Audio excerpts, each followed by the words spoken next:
อาเสดทีปทุตตะโมทนสูงสุดล้ำเลิศกว่าสัตว์สองตีนทั้งมวลอนุตตะโล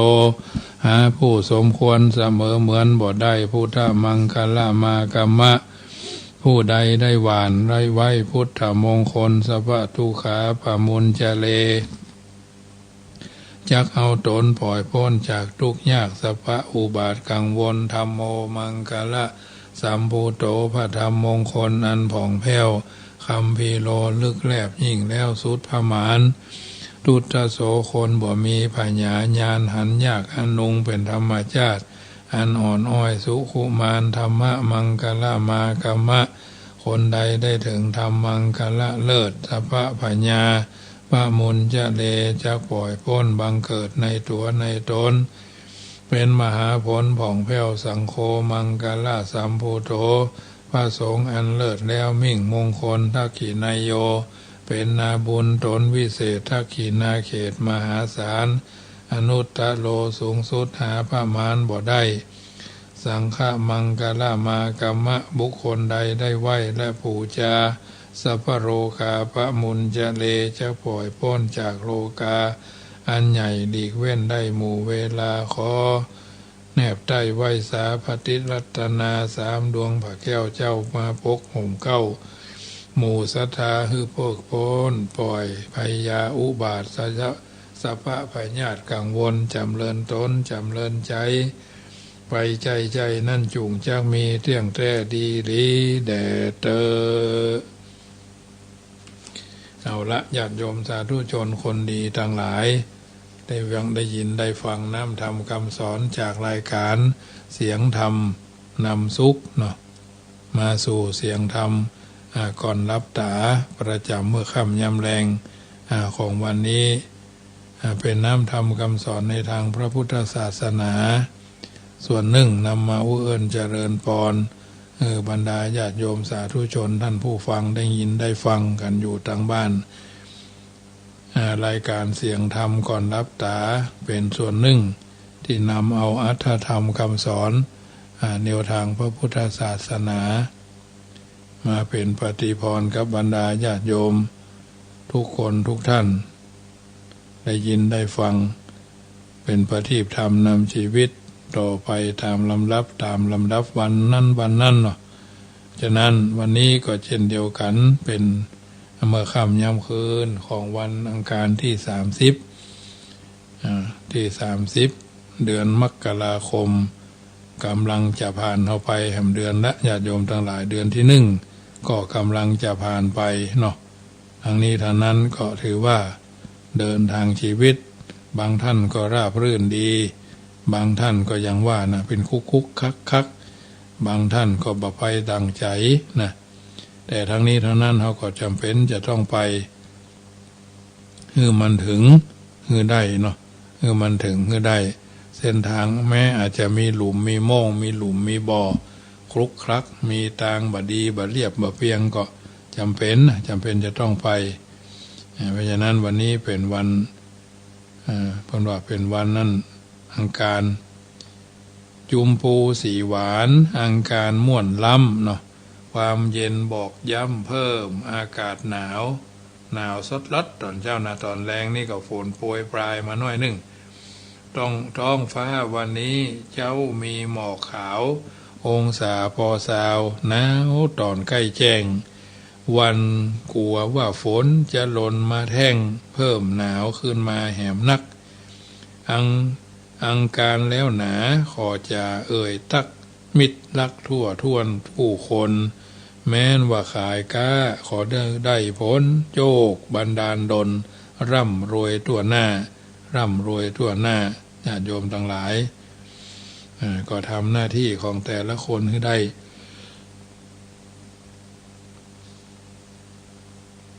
จะไปลืมหน้าที่ของเฮามีเนาะหน้าที่3หน้าที่มีอย่างพ้องหน้าที่3ที่เพิ่นว่าไปแต่ว่าก็ว่าไปกรรมหน้าหน้านั้นหนาควรรักษาไว้หน้านอกนั้นไส้ก็คือหน้าตา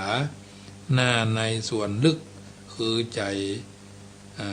นั้นหนาแหมหน้านั้นหน้าที่ถูกต้อง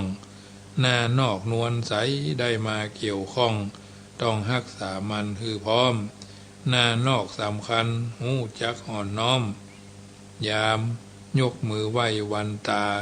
หน้าในบอกชัดกึดแต่เมตตาอู้เจระจาจริงใจแม่นมั่นหน้าที่มีผลอดทนอดกลั้นคือเป็นสำคัญเคร่งครัดศีลธรรมคุณธรรมหน้าตาแน่ชัดจัดว่าถูกต้องดีงามรักษาหน้าไว้คือได้ครบสามจักสมชื่อนามงดงามครบถ้วนงดงามครบถ้วนอันนี้เป็นหน้าที่การงานของแต่ละคนแต่ละท่านที่เขาเดินทางชีวิตมาถึงวันนี้อย่าให้มันผ่านไปบ่ได้วันเวลาผ่านไปโวยแท้ๆนะญาติโยมทั้งหลายจะโวยจ้าๆก็อยู่ที่การเวลานะญาติโยมทั้งหลายเพราะฉะนั้นเช้าวันนี้ก็ดีบ่ายวันนี้ก็ดีค่ำแรงวันนี้ก็ดีพากันพร้อมใจกันฟังน้ำฟังธรรมเป็นลำดับไปเนอะ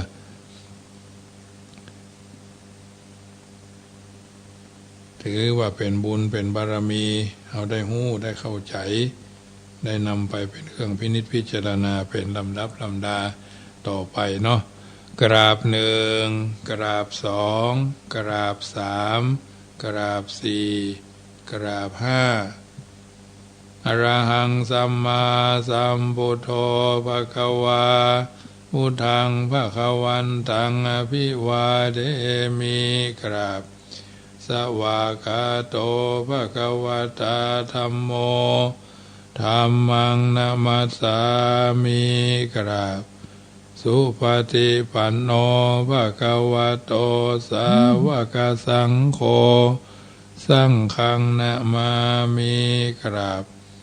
มาตาปิตุคุณังอหังวันตามิกราบคุณูภการีวันตามิกราบพระพุทธอย่าไปสะดุดทองคำกราบพระธรรมอย่าไปถูกใบลานกราบพระสงฆ์อย่าไปหลงลูกชาวบ้านญาติโยมสาธุชนท่านผู้ฟังทั้งหลายฟังน้ำฟังธรรมกันไปก็สอนจิตสอนใจเขาไปวันเวลาผ่านไปก็เป็นเรื่องของวันเวลา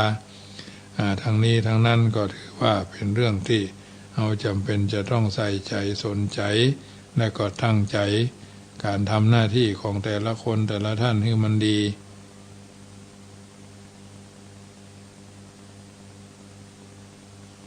จะไปให้มันผ่านไปบ่ได้ในการเดินทางชีวิตของเราทางนี้ทางนั้นก็ถือว่าเรื่องต่างๆที่เราเข้าใจแล้วก็พยายามทำให้มันได้ทำให้มันดีทำให้มันสมศักดิ์สมศรีสมบารมีที่เราได้กระทำบำเพ็ญให้เป็นไปหลายสิ่งหลายอย่างหลายประการเนาะต่อไปก็ตั้งอกตั้งใจโยขันแก้ว5 โกฏาก่อนเนอะเพื่อจะได้นำไปเป็นประทีปธรรมนำตัวนำตนเป็นคนมีศักดิ์มีศีลมีบารมีมีเดชมีฤทธิ์อยู่ในตัวโยสันเนเสโนวราโพธิมุเรมรังสะเสนังมหันติงวิจัยโยสัมโพธิมากันจิงอนันตัญญาโนโลกุตตโมตังปันนามาเมปุถังอถังคีโกอริยปัตโตชนะนัง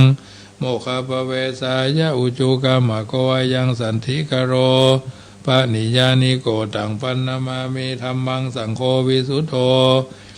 วราตคินโยสันตินทริโยสปะมราภาหิโนคุเนหิเนเกหิสามิติปัตโตอนาสโวตังพันนามามิสังฆังนามามิพุทธังกุณาสากลันตังนามามิธัมมังมุนีราจเตสิตังนามามิสังฆังมุนีราจสาวกังอัจเจโยโน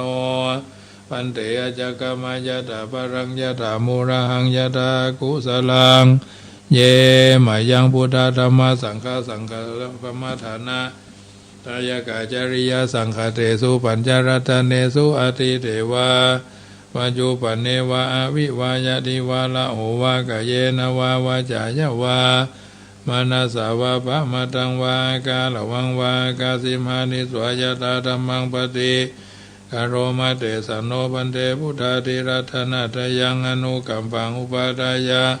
จยังอจยโตปฏิกันหันโตขมันโตสัพพังโตสังอายติงสังวริสามานาปุเนวังกลิสามาสันจิจโตสังอาสันจิจโตสังสัพพังโตสังขมันโตโนนะโมตัสสะภะคะวะโตอะระหะโตสัมมาสัมพุทธัสสะนะโมตัสสะภะคะวะโตอะระหะโตสัมมาสัมพุทธัสสะนะโมตัสสะภะคะวะโตอะระหะโตสัมมาสัมพุทธัสสะพุทธังสรณังกัจฉามิธัมมังสรณังกัจฉามิสังฆังสรณังกัจฉามิทุติยัมปิพุทธังสรณังกัจฉามิทุติยัมปิธัมมังสรณังกัจฉามิทุติยัมปิสังฆังสรณังกัจฉามิตติยัมปิพุทธังสรณังกัจฉามิตติยัมปิธัมมังสรณังกัจฉามิตติยัมปิสังฆังสรณังกัจฉามิสรณกัมมนังเจริญพร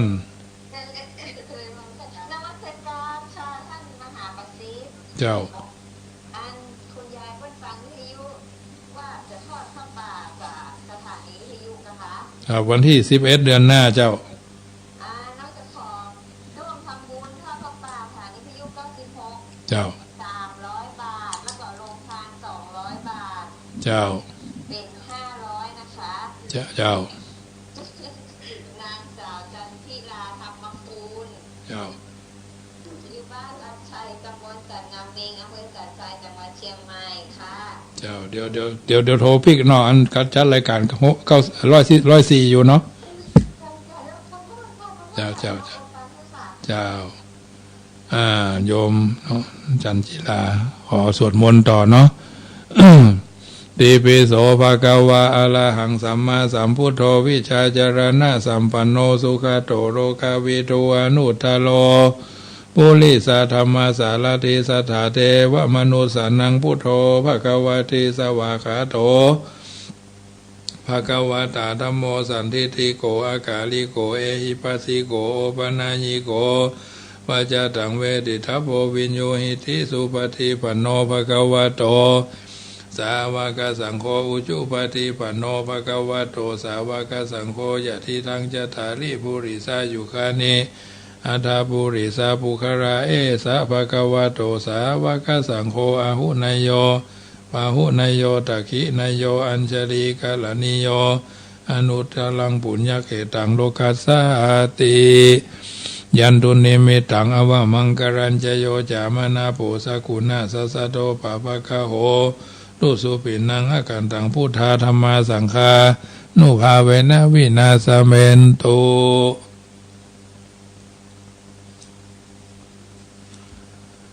ติปิโสภะคะวะตานะปารมีสัมปันโนตานะอุปปารมีสัมปันโนตานะปรามัทธาปารมีสัมปันโนเมตตาไมตรีกรุณามุทิตาอุเบกขาปารมีสัมปันโนอิติปิโสภะคะวะสีละปารมีสัมปันโนสีละอุปปารมีสัมปันโนสีละปรามัทธาปารมีสัมปันโนเมตตาไมตรีกรุณามุทิตาอุเบกขาปารมีสัมปันโนอิติปิโสภะคะวะเนคขมะปารมีสัมปันโนเนคขมะอุปปารมี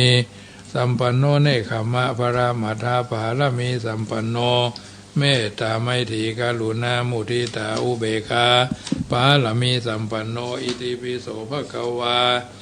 ปัญญาปารมีสัมปันโนปัญญาอุปปารมีสัมปันโนปัญญาปรามัทธาปารมีสัมปันโนเมตตาไมตรีกรุณามุทิตาอุเบกขาปารมีสัมปันโนอิติปิโสภะคะวะวิริยะปารมีสัมปันโนวิริยะอุปปารมีสัมปันโนวิริยะปรามัทธาปารมีสัมปันโนเมตตาไมตรีกรุณามุทิตาอุเบกขาปารมีสัมปันโนอิติปิโสภะคะวะขันติปารมีสัมปันโนขันติอุปปารมีสัมปันโนขันติปละมัทธปารมีสัมปันโนเมตตาไมตรีกรุณามุทิตาอุเบกขาปารมีสัมปันโนอิติปิโสภะคะวะขันวิริยะขันติสัจจะปารมีสัมปันโนสัจจะอุปปารมีสัมปันโนสัจจะปรมัทธปารมีส สัมปันโนเมตตาไมตรีกรุณามุทิตาอุเบกขาปาลามีสัมปันโนอิติปิโสภะคะวาอธิฐานะปารามีสัมปันโนอธิฐานะอุปปารามีสัมปันโนอธิฐานะปารามัทธะปารามีสัมปันโนเมตตาไมตรีกรุณามุทิตาอุเบกขาปารามีสัมปันโนอิติปิโสภะคะวาเมตตาปารามีสัมปันโนเมตตาอุปปารามีสัมปันโนเมตตาปารามัทธะปารามีสัมปันโนเมตตาไมตรีกรุณามุทิตาอุเบกขาปารามีสัมปันโนอิติปิโสภะคะวาอุเบกขาปารามีสัมปันโนอุเบกขาอุปปารามีสัมปันโนอุเบกขาปารามัทธะปารามีสัมปันโนเมตตาไมตรีกรุณามุทิตาอุเบกขาปารามีสัมปันโนอิติปิโสภะคะวาทัสสะปารามีสัมปันโนทัสสะอุปปารามีสัมปันโนทัสสะปารามัทธะปารามีสัมปันโนเมตตาไมตรีกรุณามุทิตาอุเบกขาปารามีสัมปันโนอิติปิโสภะคะวาโสภะคะวาอิติปิอะหังสุขิโตโหมิอะหังอเวโลโหมิอะหังอัปพยาปโชโหมิอะหังอนีโคโหมิอะหังสุขีอัตตนังปริหารามิทัสสะสุติสาสะเพสัตตาอเวราหนตุอภยาปชาหนตุอนีคาหนตุสุขีอัตตนังปริหารันโตนะโมพุทธายะพระพุทธไตรรัตนญาณมณีนพรัตน์ศรีสหัสสะสุธรรมาพุทโธธัมโมสังโฆยะถาพุทโมนะพุทธบูชาธรรมบูชาสังฆบูชาอาคีทานังวรังคันทังสีวลีจะมหาเทรังอหังวันทามิทูระโตอหังวันทามิทาตุโยอหังวันทามิสัพพโสพุทธธัมมะสังฆบูเชมิสเพพุทธาสเพธัมมาสเพสังฆาภรปัตตาปัจเจกานันจะยังพลัง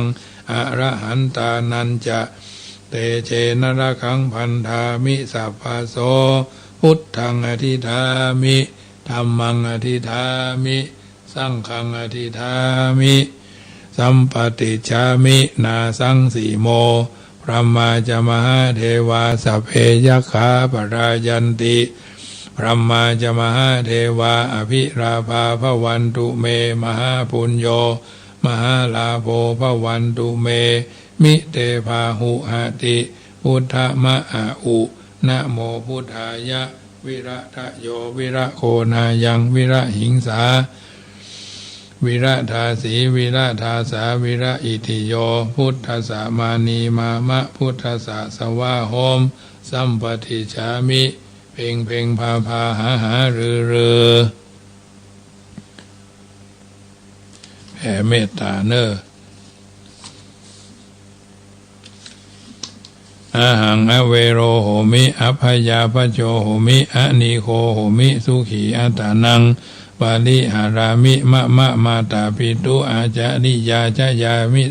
ยาติมิตตาจะพรหมจาริโนจะอเวราหุนตุอภยาปชาหุนตุอนีคาหุนตุสุขีอัตตานังปาลิหารันตุ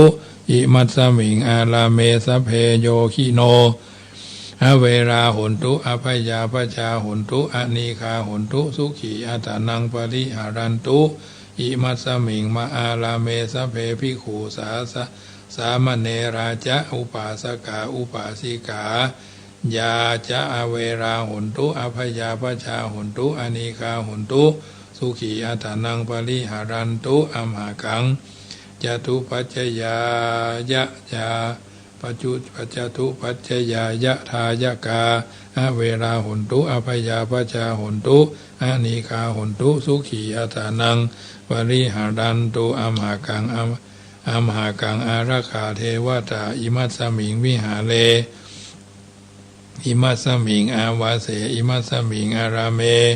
อาราคาเทวาตาอเวราหุนตุอภยาปชาหุนตุอนีคาหุนตุสุ สุขีอัตตานังปริหารันตุสัพเพสัตตาสัพเพปานาสัพเพภูตาสัพเพภุคราสัพเพอัตถภาวาปริยาปันนาสัพพาอิติโยสัพเพปุริสาสัพเพอริยาสัพเพอนาริยาสัพเพเทวาสัพเพมนุสาสัพเพวินิปาติกาเวลาหนตุอภยาปชาหนตุอนิคาหนตุสุขีหตานังปริหารันตุสุขาปมุนจันตุยายะถาลัทธาสัมปัตติโตมาวิคัจฉันตุกัมมสกาปุริมาถายะทิสายะปัชิมายะทิสายะอุตรายะทิสายะทักขินายะทิสายะปุริมาถายะอนุทิสายะปัชิมายะอนุทิสายะอุตระอนุทิสายะทักขินายะอนุทิสายะเอทิมายะทิสายะอุปริมายะทิสายะสัพเพสัตตาสัพเพปานาสัพเพภูตาสัพเพภุคราสัพเพอัตถภาวะปริยาปนาสัพพาอิติโยสัพเพปุริสาสัพเพอริยาสัพเพอนาริยาสัพเพเทวาสัพเพมนุสสาสัพเพวินิปาติกาเวราหุนตุอภยาปชาหุนตุอานิคาหุนตุ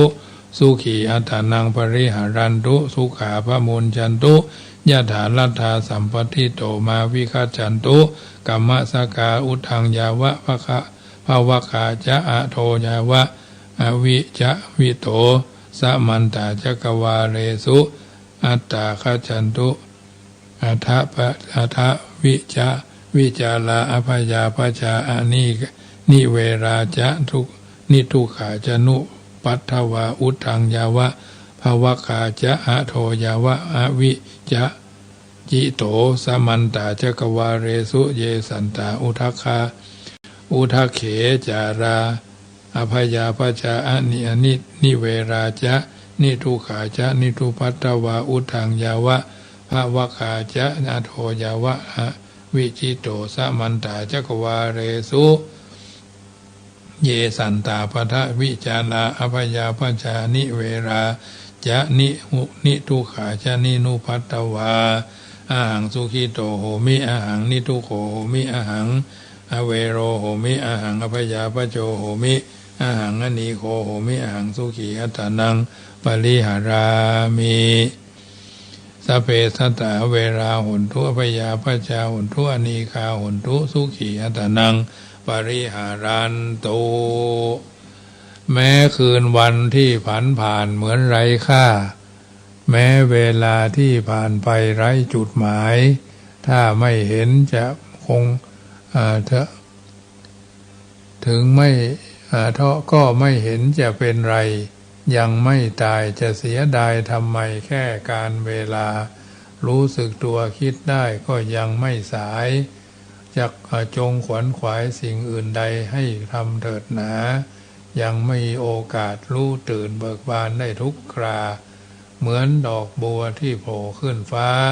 ยามรุ่งอรุณญาติโยมสาธุชนพอออกไม่ออกศรัทธาทั้งหลาย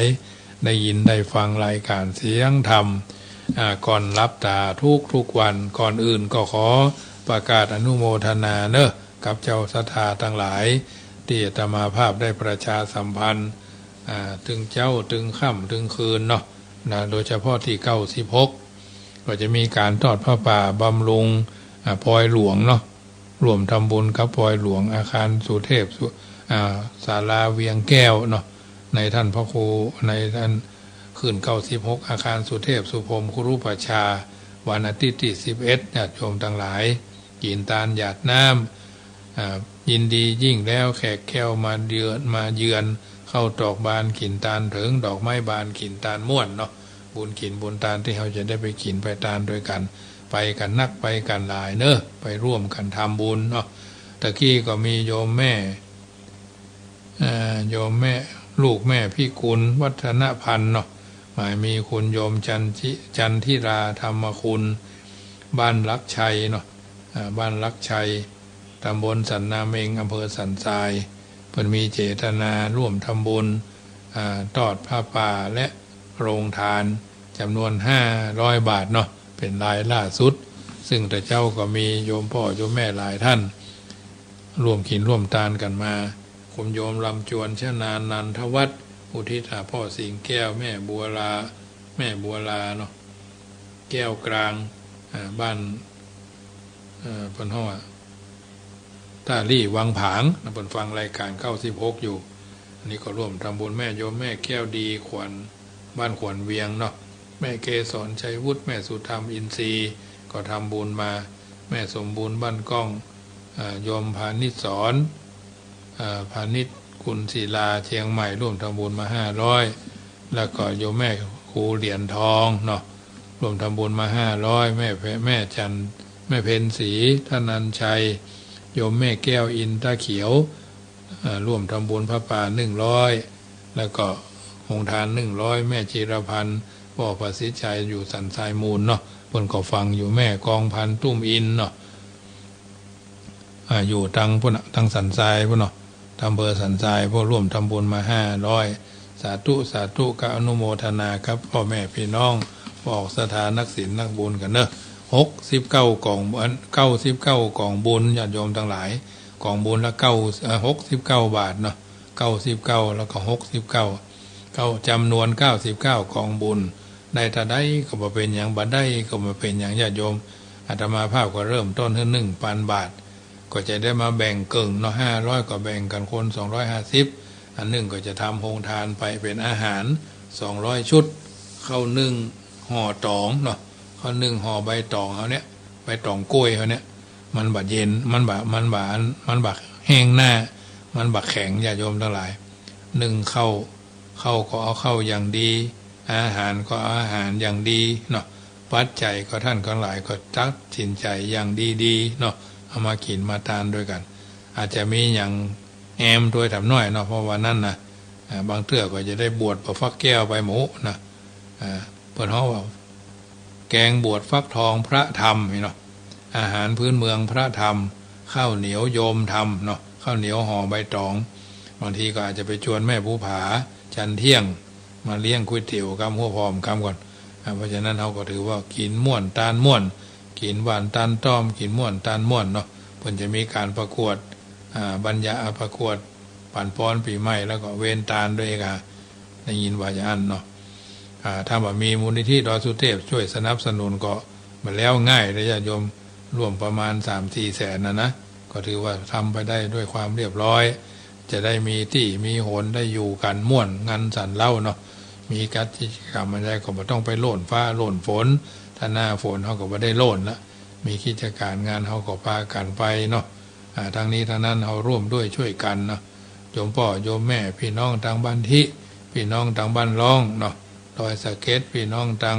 บวกกลางเนาะถ้าฟังรายการนี้พี่น้องทางแม่ริมมันใช่ไก่จะโยมมันใช่บ่อยปอยหลวงนี่มันจะว่ามีบ่อยนะญาติโยมดังแม่ริมก็หันมีหลายวัดเนาะเลยวัดป่าดาราพิโรมไปก็หันมีเนาะเพราะฉะนั้นกินตามทั้งไหนก็มีกันก็บอกข่าวมาเนอะบอกข่าวมาได้ซึ่งแต่ละคนแต่ละท่านก็ถือว่าบางบ้านบางคนบางท่านเพิ่งก็มีปอยเนาะก็อนุโมทนาในบุญในกุศลที่ท่านทั้งหลายได้กระทำบำเพ็ญให้เป็นไปในสิ่งต่างๆเหล่านี้นะถ้าเราได้กินม่วนตาลม่วนกินหวานตาลต้อมก็เป็นบุญของเราเนาะเพิ่นถึงบอกว่ากุศลผลบุญถึงบ่ลบลี้จักห่มปกเก้าสาธุชนเป็นเกินกายฟ้ามหากุศล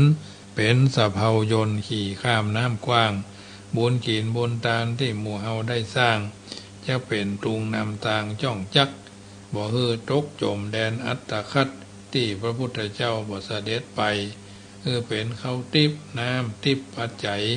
ติดตัวเฮาไปชาตินี้ชาติหน้าติดตัวเฮาไปชาตินี้ชาติหน้าอันนี้เป็นวลีคำกล่าวของบัณฑิตชนคนผู้รู้ก่อนไกลเอามาสาธกยกคือบรรดาพ่อออกแม่ออกสถานาบุญทั้งหลายรายการเสียงธรรมก่อนรับตาก็เป็นส่วนหนึ่งที่นำมาเอิ้นเจริญพรน้ำธรรมคำสอนอันใดดีก็เก็บไปใจไปประพฤติไปปฏิบัติคัดเกลาตนตัวเขาให้ดีอย่าก่อนเนาะแล้วก็บอกคนนั้นบอกคนนี้บอกแล้วเขาบ่เชื่อก็เชื่อก็แล้วแต่ของอย่างอี้มันก็ภัยเชื่อก็ภัยได้เนาะคนดีคุณความดีไม่มีขายถ้าอยากได้ก็ต้อง ทำด้วยตัวของเราเองเอาเข้าใจอู้ไปนักมันก็เหนื่อยเมื่อยบ่ได้ญาติโยมทั้งหลายแต่ถ้าอู้เตื้อเดียวมันก็ยังแควนน้อยคนเข้าใจก็เอาไปพิจารณาบางอย่างจำเป็นจะต้องคิดเดี๋ยวก่อนคิดก่อนทำอย่างบนครูบาเจ้าวัดพระพุทธบาทตาผ้าพูดถึงวัดพระพุทธบาทตาผ้าวันนี้เพื่อก็ยกจ่อฟ้าโรงเรียนปริยัติของวัดพระพุทธบาทตาผ้าซึ่งก็ได้คร่ำค่าไปตามการเวลาได้ลื้อปรับปรุงใหม่ก็ใกล้จะบริบูรณ์และยังทำลายยังตกแต่งภายในเนาะอาคารนี้ก็ใจมาสอนพระสอนเนน40-50 ปีเนาะพระเนนก็จบไปแต่ละรุ่นแต่ก้อนมันก็มีที่ห้ามที่เฮียนอย่างหลายปัจจุบันวันนี้การศึกษามันก้าวไกลบางสำนักก็แข่งกันอย่างแรงเนาะดึงดูดเอาบุคลากรหรือทรัพยากรบุคคลหรือวัตถุดิบจากวัดหันไปหันวัดนี้ไปนี่บางที่ก็ดีบางที่ก็มีปัญหาบางทีบางครั้งก็มันอยู่ด้วยกันเป็นหมู่เป็นคณะอาตมาภาพเองก็ถือว่ายังเป็นมีคนมีบุญได้ไปห้ามได้เฮียนสำนักที่เพิ่นมีครูบาอาจารย์แนะนำพร่ำเตือนแนะนำพร่ำสอนมีโอกาสได้เก่งกล้ามีความสามารถแล้วก็เดินทางเข้ากรุงเทพแต่ก่อนนี้ไปเฮียนที่กรุงเทพก็ไม่ใช่มีสตางค์ห้ามเฮียนอย่างเพิ่นนักก็ไปเสาะเฮียนซิกแซกเฮียนเอาเนาะไปเทียบพันเทียบนี่ต่อติดต่อนั้นติดต่อนี้ก็ถือว่าได้ดีได้ตรงนั้นมานิดตรงนี้มาหน่อยก็เป็นความสามารถซึ่งปัจจุบันวันนี้แต่ก่อนนี่ห้ามเฮียนหนังสือนี่เอามีทุนก็โรงเรียนเปิดเลอะแต่ว่าบ่ค่อยมีตังไปเฮียนประเดี๋ยวโรงเรียนบ่ค่อยพระเนนบ่เฮียนเปิดเลอะแต่ว่ามันค่อยมีคนเฮียนเพราะฉะนั้นสิ่งต่างๆเหล่านี้มันก็กลับตลปัดกันอย่างแต่ก่อนแล้วไปอยู่กรุงเทพนี่โอ้บิณฑบาตนี่แทบจะลู่กันนะเพราะว่าบางที่บางวัดไปเสาะวัดที่ใกล้ตลาดมันก็มีที่ว่างเนาะต้องไปเสาะวัดที่มันมีไก่ก็มีไก่ก็มีบางทีไก่ก็จำเป็นต้องไปอยู่เพราะว่าอย่างไรเพราะมันใบเลือกก็บ่ได้อะนะจำเป็นจะต้องไปเสาะวัดเสาะวาห้ามเฮียนกันเสาะความรู้ความสามารถใส่เนื้อใส่ตัวใส่ภูมิปัญญาตัวเองก็เป็นผู้เป็นคนมีการศึกษาพัฒนาศักยภาพคุณภาพประสิทธิภาพตัวเองมาจนกระทั่งถึงปัจจุบันวันนี้ก็ถือว่าธรรมดาเนาะสิ่งต่างๆเหล่านี้มันทำให้เรามีความมั่นใจใส่ใจสนใจไปห้ำไปเฮียนกันที่หั่นที่นี่มาไปห้ำไปเฮียนที่ไหนมาเปิดห้องวัดศิษย์มีครูหมูมีมันเนาะสิ่งต่างๆเหล่านี้ญาติโยมทั้งหลายถ้าเอาบอกควรขวายแต่ก่อนนี้เพิ่นว่าเอาครูบาอาจารย์ว่าก็คือแล้วเพิ่นไม่ใช่เถียงครูบาอาจารย์ไม่ใช่อวดดีไม่ใช่อวดเก่งไม่ใช่อวดเบ่งอวดใหญ่เหมือนคนรุ่นใหม่นี่อย่างว่านั่นนะอวดดีอวดเก่งอวดเบ่งอวดใหญ่อวดหู้กว่าครูบาอาจารย์เนาะเพราะฉะนั้นมันก็ทำให้เพิ่นเฮาว่าข้ามกันเนาะข้ามแข่งเป็นม้าข้ามคาเป็นแมวนั่นแหละข้ามเอวเป็นวอกข้ามหัวข้ามเก้าเป็นสัมภเวสีนะอยู่ในสังคมก็ถือว่าอยู่กันอย่างพี่ดีกันอย่างน้องปรองดองกันเหมือนญาติชาติประเทศย่อมจะเจริญพระพุทธศาสนาก็จะรุ่งเรืองไปตามสมัยกาลของมันนั่นแหละเพราะฉะนั้นบางสิ่งบางอย่างบางประการเขาต้องใช้ความประสบการณ์จากการเรียนรู้สิ่งต่างๆที่เขาอยู่ในสังคมแห่งการอยู่ร่วมมาเอามาพินิจพิจารณาการทำความดีแต่บ่มีจิตใจเป็นศรัทธาเป็นจะได้พ้องการทำความดีคือกุศลแต่บ่มีจิตใจศรัทธาได้ผลอย่างใดขอยกตัวอย่างการทำความดีแต่บ่มีจิตใจที่จะทำจะได้ผลอย่างใดมีเรื่องเล่าต่อไปว่ากาลครั้งหนึ่งเมินมาแล้วในกรุงพาราณสีมีธิดาหรือลูกสาวของคนทุกคนหนึ่งกำลังขย่ำดินเหนียวทาฝาเฮือนเนาะครั้งนั้นพระปัจเจกพุทธเจ้าองค์หนึ่งเข้าไปสู่พระนคร เพื่อขอบิณฑบาตดินเหนียวสำหรับเอาไปโบกเงื่อมฝาของตนเพื่อกันหนาวได้ยืนอยู่หน้าที่บ่ไก่นางโกรธจัดจึงพอพางกล่าวว่าโอ้สมณะนี่หอแม้ดินเหนียวท่านก็ยังมีกะแล้ววางก้อนดินเหนียวก้อนใหญ่ลงในบาทของท่านโดยปราศจากบ่มีสัมมาคารวะปรมก้มค่ำเนาะคือเอาโจ้งใส่บาทวานเด้อเนาะพระปัจเจกพุทธเจ้าได้รับดินเหนียวแล้วก็หลีกไปนางล้มหายตายจากความเป็นคนในชาตินั้นแล้วไปบังเกิดเป็นลูกสาวของคนคัดสนคนหนึ่งในบ้านตั้งอยู่ใกล้ประตูเมืองทิศปราจีนแห่งกรุงพาราณสี มือก็ดีเท้าก็ดีปากก็ดีเนาะหูดังก็ดีของนางเนี่ยขี้เลพิษปกติเพราะนางโกรธในคณะเมื่อจ้องดูพระปัจเจกพุทธเจ้าคือบัดเต็มใจวะเนาะโอ้ทุกเจ้าอยู่นี่ขี้ดินก็ยังบอกไปเซาะเอาคนเดียวยังมีแถมไม่ไหวเนาะในเมื่อได้ถวายดินเหนียวด้วยเหตุนั้นชนทั้งหลายจึงสมญานามนางว่าปัญจปาปานางปัญจปาปาเนี่ยแต่สรีระของนางนั้นพร้อมด้วยภัสสะด้วยผลการถวายดินเหนียวนะซึ่งตนได้นวดดินด้วยมือของนางครั้งนั้นได้มีพระเจ้ากรุงพาราณสีทรงพระนามว่าภักกะพระเจ้าภักกะเนี่ยในเมื่อคืนวันหนึ่งเท้าเธอปลอมเพศเสด็จตรวจพระนครเสด็จไปถึงตำบลนั้นที่บ้านของนางปัญจปาปาเนี่ยฝ่ายนางปัญจปาปากำลังเล่นอยู่กับหมู่ละอ่อนแม่ยิงเจ้าบ้านบัตันหูเลยจึงจับพระหัตถ์ของพระราชาเป็นดุจถูกพัดสะติบต้องแล้วมาเพื่อจะดำรงอยู่โดยภาวะของพระองค์ได้ทรงยินดีด้วยอำนาจความกำนัดในการถูกต้องในการมารมไว้ด้วยเนาะตรัสถามว่าเธอเป็นลูกไผนางตอบว่าของคนที่อยู่ใกล้ประตูเมืองนี่แหละเจ้าค่ะพระองค์ตรัสถามถึงความเป็นไปเป็นความที่นางบ่มีสามีแล้วตรัสว่าฉันจะมีสามีได้อย่างใดเนาะฉันจะมีสามีได้อย่างใดเธอจงไปฮื้อมารดาของเธออนุญาตเสียฉันเป็นสามีของเธอแล้วเธอจงไปฮื้อแม่ของเธอมาอนุญาตเสียนางไปเรือนแล้วบอกแก่พ่อแม่ของนางก็อนุญาตนางกลับมาทูลแต่พระราชาก็เสด็จมาสู่เรือนของนางพร้อมกับนางทรงอยู่ร่วมสมรสกันเสด็จกลับไปสู่พระราชนิเวศแต่เช้าตรู่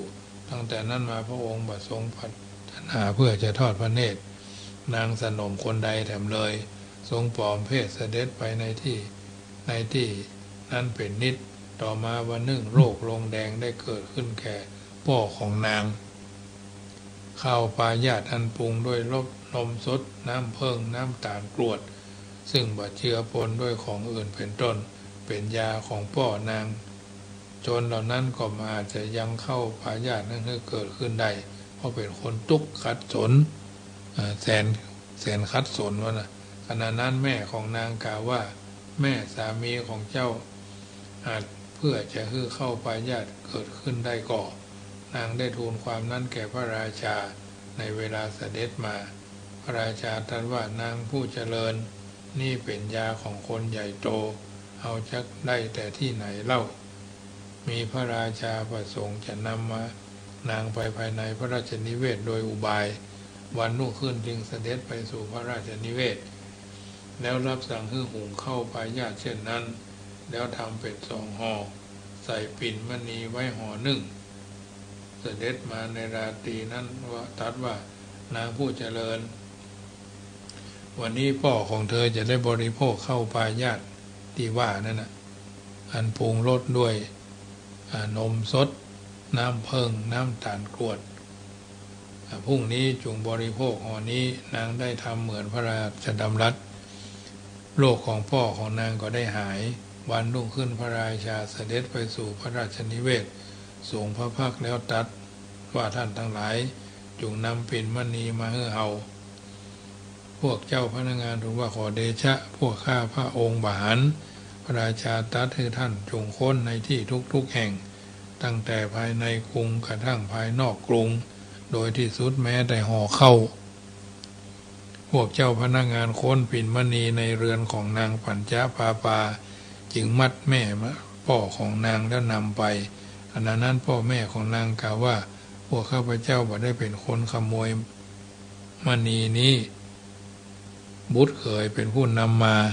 เจ้าพนักงานถามว่าเขาอยู่ที่ไหนพ่อของนางกล่าวว่าที่ดาของข้าพเจ้าฮู้ดังนี้แล้วถามนางปัญจปาปาตอบว่าเขามาในเวลามืดกลับไปก็ในเวลามืดเหมือนกันด้วยเหตุนี้ข้าเจ้าจึงบ่ฮู้จักรูปร่างของเขาแต่ดิฉันอาจจะฮู้จักได้โดยการสัมผัสมือพ่อแม่นางจึงแจ้งแก่พวกเจ้าพนักงานแม้แต่เจ้าพนักงานเหล่านั้นจะกราบทูลแด่พระราชาพระราชาก็ทำเหมือนทรงทราบตรัสว่าถ้าจะอั้นพวกท่านจงพักหญิงนั้นไว้ภายในม่านที่ลานหลวงแล้วจะเจาะช่องม่านผ้าประมาณเท่ามือแล้วแม่หญิงจับมือขโมยด้วยอาการสัมผัสมือพวกเจ้าพนักงานได้ทำเหมือนพระดำรัสนั้นให้ชาวพระนครทั้งสิ้นประชุมกันนางปัญจปาปานั้นจับมือของคนที่มาแล้วได้ยืนให้จับกล่าวว่าผู้นี้ไม่ใช่คนนั้นคนทั้งหลายติดใจในสัมผัสของนางเป็นสัมผัสทิพย์ต่างก็คิดว่าถ้าไม่ยิงนี่ควรแก่ศีลใหม่ไซแม้พวกเขาจะต้องเสียศีลใหม่ก็ดีเข้าถึงความเป็นทาสและกรรมกรก็ดีก็จะทำให้หญิงนั้นไว้ในเรือนดังนี้แล้วว่าจะจากไปได้ทีนั้นพวกเจ้าพนักงานถึงกับเอาพลองตีคนเหล่านั้นให้ออกไปคนทั้งหมดมีสัญญาพิษปกติเป็นประหนึ่งว่าคนบ้าเนาะทีนั้นพระราชาตรัสว่า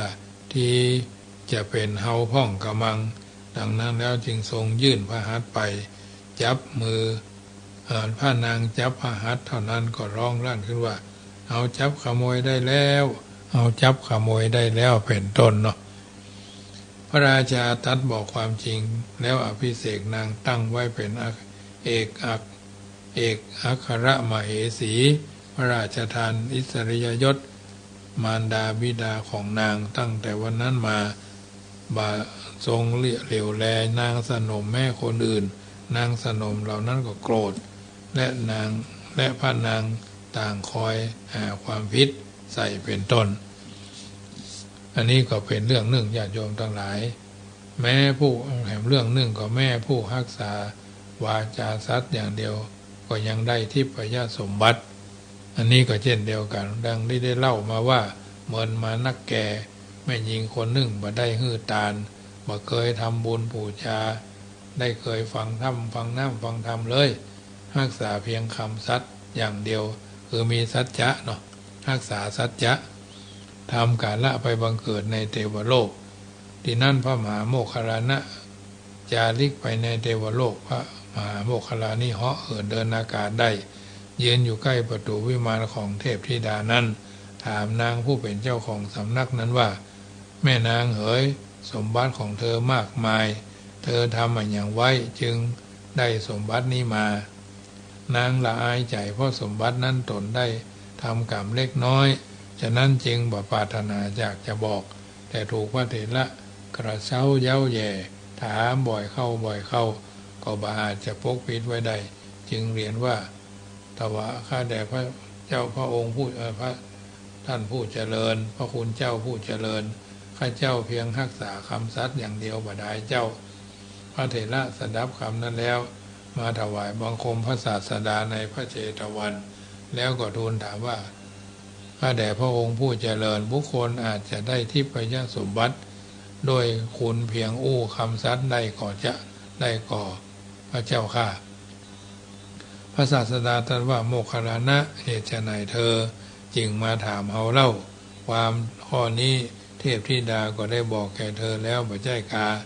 ดังนี้แล้วจึงตรัสว่าสัตว์ทั้งหลายแม้กล่าวเพียงคำสัตย์อย่างเดียว